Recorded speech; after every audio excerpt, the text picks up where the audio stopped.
OMG. Pak, sino ka dyan? Nice! I love it!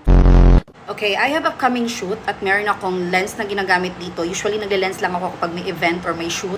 Pero, ayan, nanigas na siya at feeling ko, maapektuhan yung mata ko. So, kailangan ko bumili ng bago. So, eto, nag-order na ako. Set aside muna natin to. Buksan ko lang muna itong item ko. So, nabili ko lang to dito sa TikTok at napakamura lang. Well, see kung maganda yung kulay niya. Cutie! This is on the shade Taro Cocoa. Tama ba? Correct me if I'm wrong. Hindi ako marunong gumamit nito ha, but I'll try. So, it comes with this, of course, meron talaga yung automatic, at saka merong parang mini puller. And then, eto ginagamit nilang pang lagay talaga sa mata, at saka case nilang lahat. Now, let's open this one. This is it, pansit. At least, hindi siya makakontaminate if ever hindi ako nakapag-wash ng hands or even alcohol. Akala ko pagbukas nito, meron pang lock. Eto na pala diretso. Hindi ko na matapon kanina, girl. Now, let's try it on. As what I have said earlier, first time kong gumamit itong mga thingy na to. So, I don't know paano siya. Hold on. Oh my God. This is really helpful. Oh my God. By the way, yung kulay ng mata ko is kulay brown. And eto na po siya.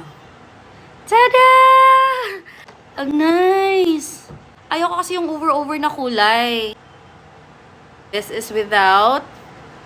Ito naman yung meron. OMG. Let's finish this. OMG! I love it!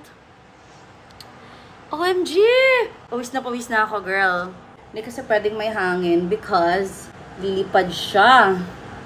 OMG, I really like it. Hold on, I need a light. Pak, sino ka dyan?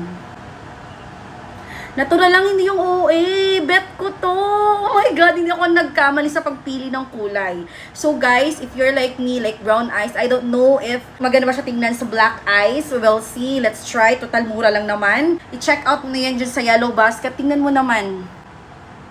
Hindi over-over. Look at. OMG. Sino ka dyan? Okay, ready nung umaura ang buntis, girl. Oh, ano inantay mo? Check out mo na yan.